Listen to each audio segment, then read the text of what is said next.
هنتكلم عن موهبة استثناء بمعنى الكلمة. عارفين مين؟ الحلوة البلحة المقمعة سناء جميل. اتولدت سناء من أب محامي وأم خريجة جامعة أمريكية في أسيوط. اتنقلت الأسرة لمصر في الحرب العالمية التانية.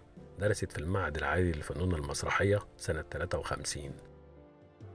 اشتهرت بأدائها الجيد في أدوارها. كان الفن سبب في القطيعة بينها وبين أهلها في الصعيد. واجهت مصاعب كتير حين هروبها منهم.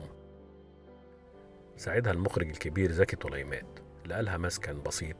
في السبعينات قدمت عرضين، وشم الوردة ورقصة الموت، اللي اتعرضت في فرنسا.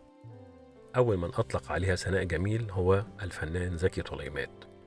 كانت عضو في فرقة المسرح الحديث.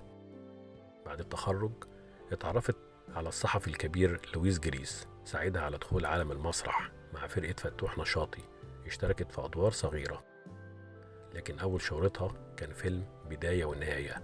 عملت دور نفيسة وأدته بمنتهى البراعة. يقال إنها فقدت السمع في أحد أذنيها بسبب الألم اللي ضربه لها عمر الشريف.